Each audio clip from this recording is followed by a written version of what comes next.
Hello, we are now doing our Sagittarius Ascendant.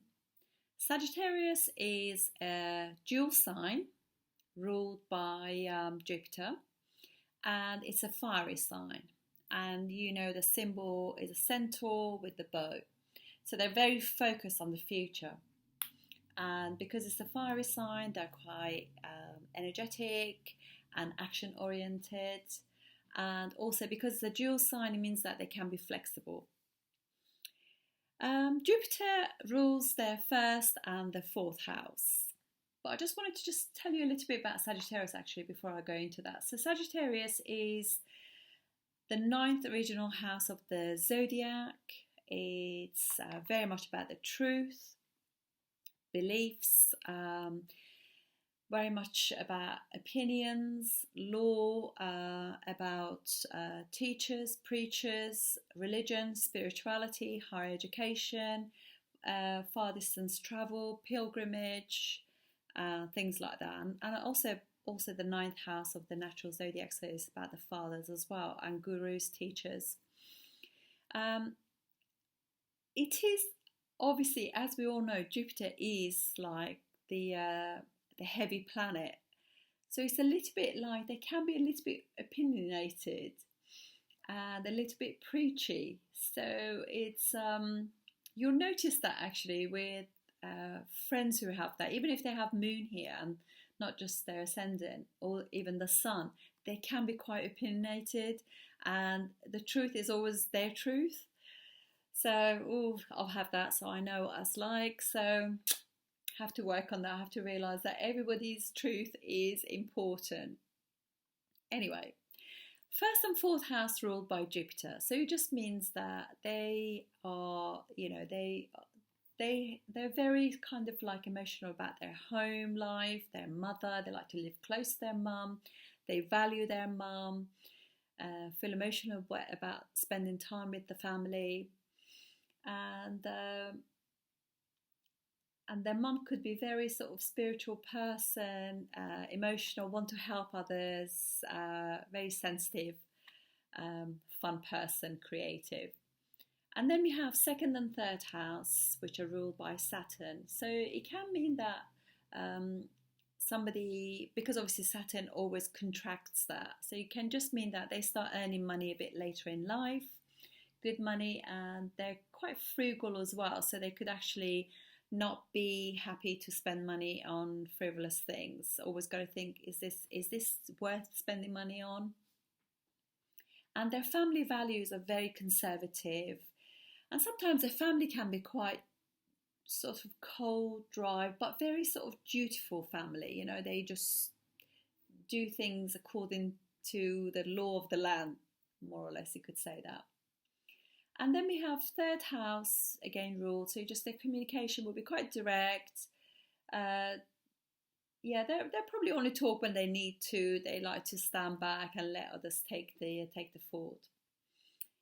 Fifth house and 12th house are ruled by Mars, so they're highly intelligent, and they are very much they're creative. They take initiative about putting learning and history and things like that. And but because Mars also obviously give them that lovely education, intelligence, it can also mean that their children are like that. But it can also, because it rules the 12th house, they could have losses to do with children. So it could be that they spend too much money on their education, they have losses through that themselves, or the children's education as well. Then we have 6th house and 11th house ruled by Venus. Venus is not a friendly planet to Jupiter, so you can actually see that they could have competitors who are females. Some of their friends, 11th house is friends, big groups of friends that will actually sweet to their face but actually stab them in the back. Enemies could be female enemies or female, not necessarily female, but in their groups, big groups, they could have enemies. And they should also, because obviously it's sixth house of health, etc., they need to be aware, because also Taurus is their sixth house, so it just means that be careful about food, your diet, take your exercise and your daily routine seriously. That will be really helpful for this house. And then 7th house and 10th house are ruled by Mercury. So Mercury rules 2 angle houses. It just means that they could meet their partner through work, or their partner could be an analytical person. They could be in communications, travel, things like that. And or they could be that their partner is quite gossipy. They like to be on the internet all the time, looking at what other people are doing. And 10th house is Virgo, so they could be very, very sort of like, when it comes to work, they're very detail oriented. They very much like get all the sort of very organized, very methodical, a bit OCD at work. They just got to get everything just right, like a Virgo would. So, and they also, because also it's a house of service, so they could be in a service industry as well, healers, doctors, things like that. They could also be business people as well, because their 7th house is also ruled by Mercury, or they could meet their partner through work or work with their partner as well. Then 8th house is Cancer, ruled by the moon. So obviously this is not the greatest, although they're friendly planets, so it's never going to be that bad. But it just means that basically they will be good at things like research, stuff like that will actually help them expand. Their transformations will emotionally move them forward as well. So all of those 8th house things can really emotionally feed their soul. And then we have 9th house, Leo. It's a really good house for them. So it just means that their father is inspirational. They have inspirational teachers. Because also it's a fixed house, Leo, so it could just, they're really solid.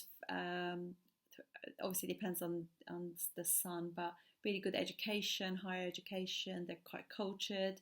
They're into old text, and so quite wise dads. They can be quite wise as well.